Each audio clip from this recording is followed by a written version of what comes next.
the Baltic Sea. 48 hours after a NATO surface group departs Kiel for a routine patrol. Cold water, narrow approaches, and a bulk carrier pushing northwest, heavy with grain, making 11 knots through a morning haze. Underneath her keel, something is moving. This is a hypothetical scenario, built entirely from real capabilities and documented tactics, for education and understanding of how modern anti-submarine warfare actually works.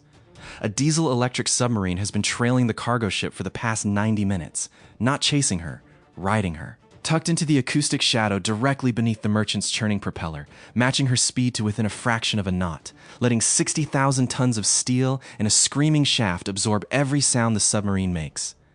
The bulk carrier's engines pound at low frequency. Her propeller churns a white wall of cavitation noise. And underneath all of that, silence where a submarine should be. ASW crews have a name for it, acoustic masking. And for a few minutes on this gray Baltic morning, it is working. 22 nautical miles to the southeast, USS Higgins, an Arleigh Burke-class destroyer, is running a routine track. Her towed array is in the water, passive, listening. What she hears is exactly what the submarine's crew wants her to hear. One merchant, steady tone, making way northwest. Nothing else. The sub's crew knows their window. A diesel-electric boat on battery power makes under 5 knots in silent running. The destroyer needs 20-plus knots just to maintain the geometry to prosecute a contact. In the confined water of the Baltic approaches, with shoals to the north and commercial traffic lanes threading through, Higgins cannot simply run down everything she hears.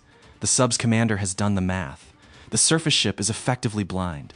But there is something in the sky the submarine's crew cannot account for. 4 hours earlier, a P-8A Poseidon lifted off from Keflavik, Iceland, and turned east. The crew had a patrol box 260 nautical miles wide to sanitize before the surface group cleared the Gotland approaches. By the time the submarine tucked itself under the bulk carrier, the Poseidon was already 40 miles out, dropping the first of what would become a field of 20 sonobuoys across the transit lane. Here's the first thing the Poseidon does that changes the equation entirely. A single passive sonobuoy hears the bulk carrier and hears the sub underneath it, but cannot tell them apart. They overlap. The merchant's noise blanket is real. But the Poseidon is not listening from one place. It has placed buoys in a multistatic pattern, some directly in the merchant's path, some offset to the north by 4 miles, some staggered to the south. Each buoy hears the same acoustic environment from a different angle.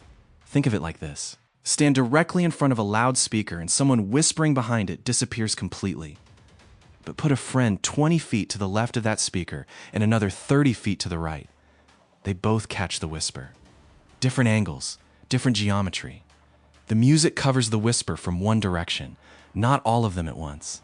That is exactly what a multistatic sonobuoy field does. The bulk carrier produces a consistent, predictable acoustic signature.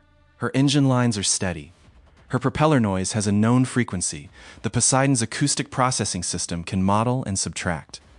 The way noise-canceling headphones separate an airplane's hum from the music you are playing.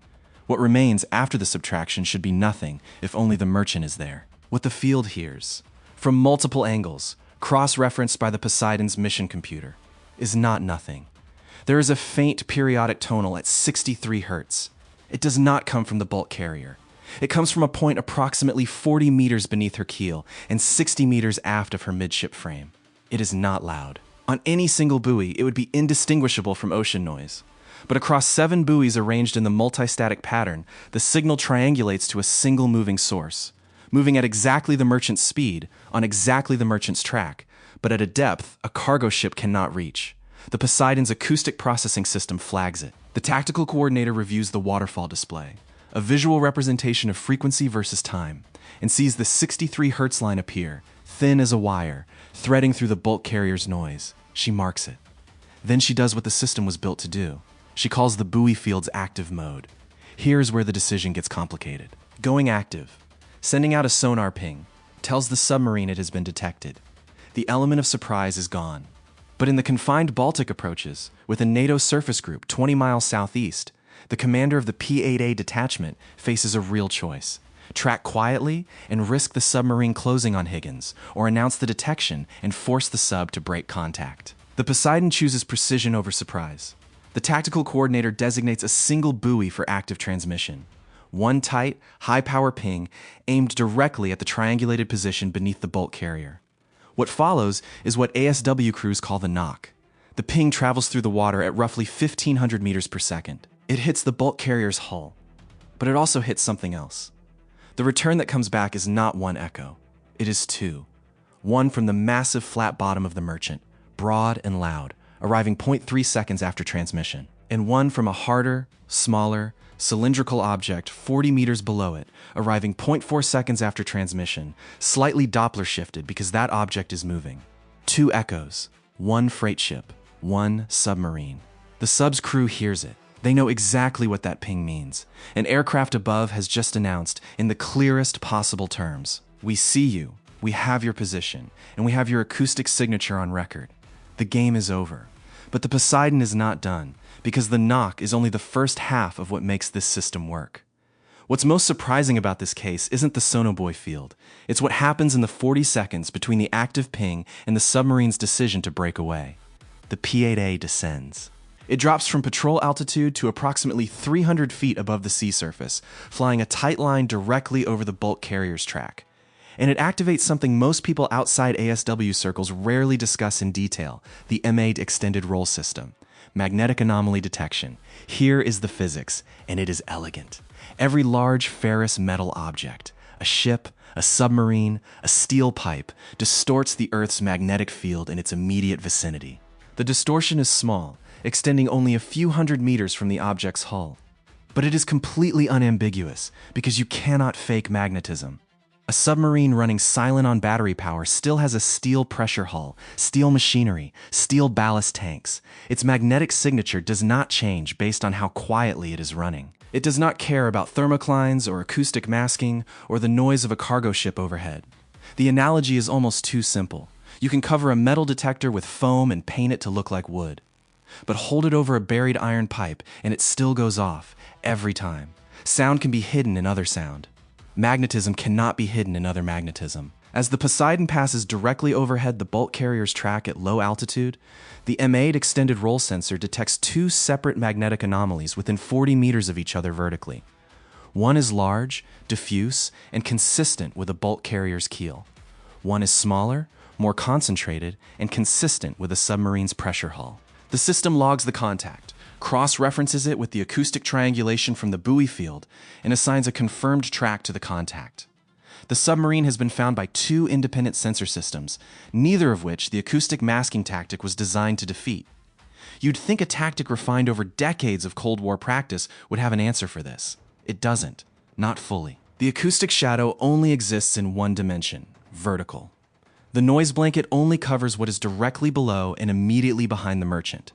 Sensors distributed horizontally across the water, or a platform overflying the track at low altitude, step completely outside the geometry the tactic was built to defeat. Here's what matters for doctrine. The sub's commander designed the approach for a world where the primary sensor was a hull-mounted sonar on a surface ship in a fixed position. Against a P-8A, Poseidon carrying a multistatic buoy field and a magnetic sensor, the entire premise of the tactic collapses. The physics of hiding in borrowed noise only works if everyone listening is standing in the same place. One detail that sticks with anyone who studies modern ASW closely. The Poseidon covers a search box of hundreds of square miles in a single sortie, drops 20 buoys to create a sensor field no single hull could replicate, and can do it at an altitude and speed that keeps it well outside whatever defensive options a submarine commander might theoretically consider. The asymmetry is almost uncomfortable. Worth saying plainly, the diesel-electric submarine's reputation for near invisibility in littoral water is real, but it is specifically a reputation built against surface ship sonar in the Cold War era. Against a properly equipped maritime patrol aircraft with a modern multistatic buoy system, that reputation needs serious qualification. The submarine is still dangerous, but it is not invisible. What this case tells us about the current era of naval competition is this: the advantage is shifting not toward louder weapons or faster ships, but toward the ability to process more sensor data, from more angles, faster than the adversary can adapt their concealment tactics. The submarine thought it was hiding. It was generating a geometry problem the Poseidon was specifically built to solve. Now the Poseidon is climbing back to patrol altitude, and the tactical coordinator is transmitting a data package over Link 16 to USS Higgins. Bearing, depth, speed over ground, acoustic signature file, MAD confirmation. Everything the destroyer needs to prosecute the contact if the situation escalates. And the submarine? The crew has a decision to make in the next 3 minutes. The bulk carrier is still pushing northwest, oblivious. The ocean floor here is 140 meters down, deep enough to maneuver, not deep enough to disappear. The thermocline sits at roughly 55 meters, and below it, the water temperature drops sharply. In normal conditions, that temperature boundary cuts passive detection range roughly in half.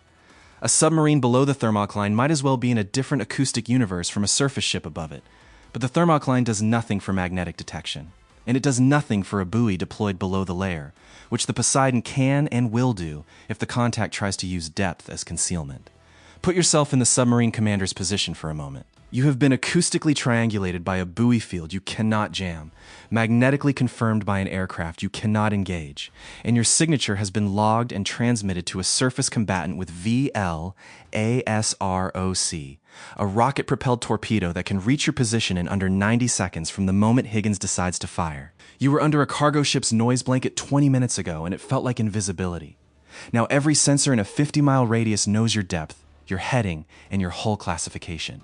The submarine goes deep, below the thermocline, not because it will help against the buoy field, but because it is the doctrinal response, the reflex. Speed comes up slightly as the battery commit increases for the descent.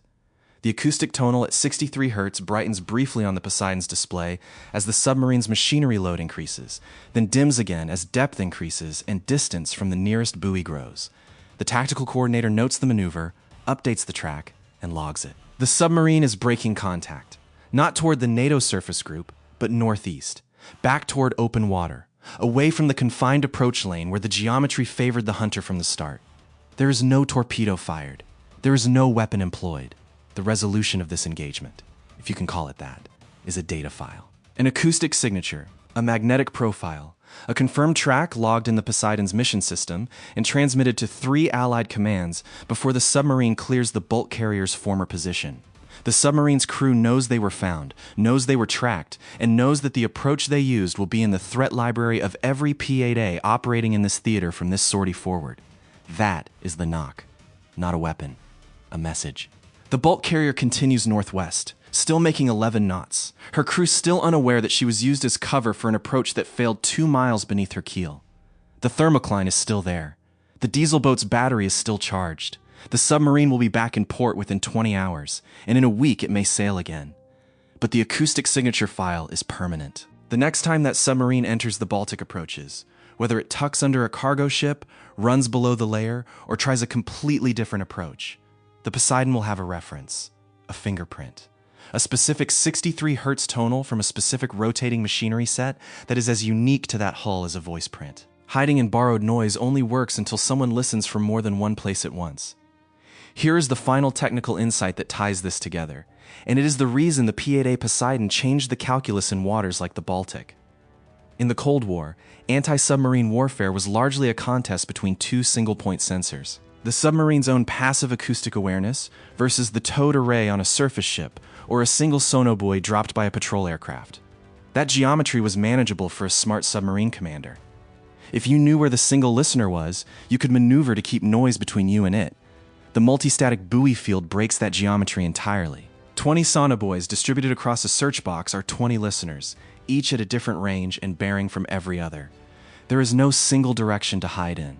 There is no angle of approach that places a noise source between the submarine and every listener simultaneously. The math requires the masking noise to be omnidirectional and omnipresent, to cover the water in every direction at once. No merchant ship does that. No convoy does that.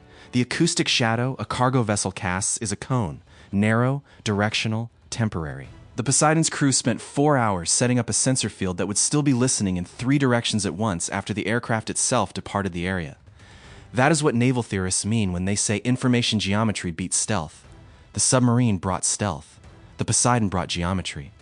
And the geometry won. Will diesel submarines evolve a counter to multistatic sonobuoy fields in the next decade?